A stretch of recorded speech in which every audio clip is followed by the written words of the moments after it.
Neste pequeno vídeo vamos falar sobre a prevenção e combate ao branqueamento de capitais e financiamento de terrorismo. Esta matéria encontra-se consagrada na Lei 83/2017 e também encontra-se no regulamento do INPIC, regulamento 603/2021.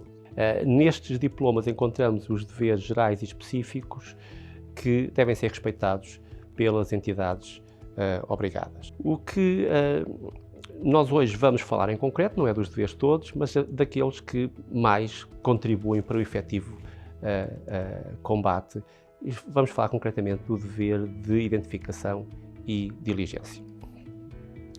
Deveres que se encontram nos artigos 24 e 25 da lei, e o dever de identificação deve ser visto numa perspectiva lata, no sentido que deve-se obter o maior número de informação sobre aqueles que são os seus clientes ou que intervêm num determinado negócio imobiliário, para que se tenha um conhecimento o mais profundo possível para permitir ter a capacidade de aferir o grau de suspeição destas práticas. Relativamente ao dever de identificação, o INPIC elaborou uma orientação genérica, orientação 1/2023, onde criou umas fichas meramente orientativas, as fichas que nós chamamos Know Your Client. E, portanto, essas fichas poderão servir exatamente como instrumento para aferir este grau de suspeição através da identificação do cliente. Este dever de identificação deve ocorrer antes da celebração do negócio, isto é, se existir um contrato de promessa de compra e venda, deve ser feito antes da celebração deste contrato de promessa de compra e venda. Não existindo contrato de promessa, deve ser feito antes da escritura. Em termos de como é que se tem a evidência do cumprimento deste dever, as entidades obrigadas devem, durante 7 anos, ter um registro de todos os procedimentos que tenham efetuado. Quando falamos em concreto do dever de diligência, pretende-se dizer que a entidade obrigada pode proceder à obtenção de informação que tenha a ver com a razão de ser e o destino daquele negócio, qual a origem dos fundos que são utilizados, devendo também acompanhar permanentemente a execução do negócio. Este dever de diligência, por sua vez, dependerá do nível de risco. Isto é, poderá haver vários riscos associados, quer riscos identificados pelas entidades obrigadas, quer pelas autoridades ou entidades sectoriais. E nós temos 3 grandes categorias de dever de diligência consoante o grau de risco. Medidas ditas reforçadas, medidas simplificadas e medidas normais. Tudo elas medidas de diligência. As medidas reforçadas é quando há um risco elevado, um risco detectado pela própria entidade obrigada ou por uma entidade setorial,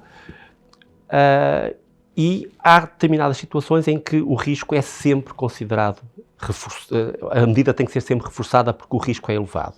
Estamos a falar, por exemplo, riscos em que a nacionalidade de determinadas pessoas é de determinados países em concreto, países considerados de alto risco.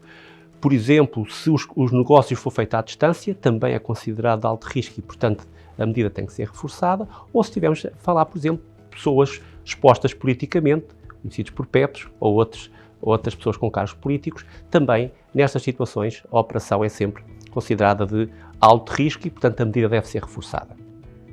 Não sendo reforçada, mas ainda assim haja riscos associados, temos as medidas simplificadas.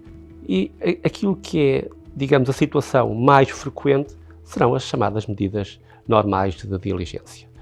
O que é relevante é que, sendo uma obrigação, o não cumprimento dessa obrigação pode acarretar responsabilidades e pode ser instaurado um processo de contornação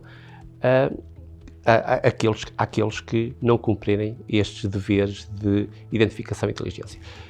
Estes processos de contornação podem ser coimados até 1 milhão de euros e, portanto, estamos a falar de uma quantia considerável, mas, eventualmente, tão grave ou mais grave do que esta quantia são os danos reputacionais, porque serão publicitados estas situações de infração e, portanto, como sabemos, os danos reputacionais podem ter um impacto muito relevante.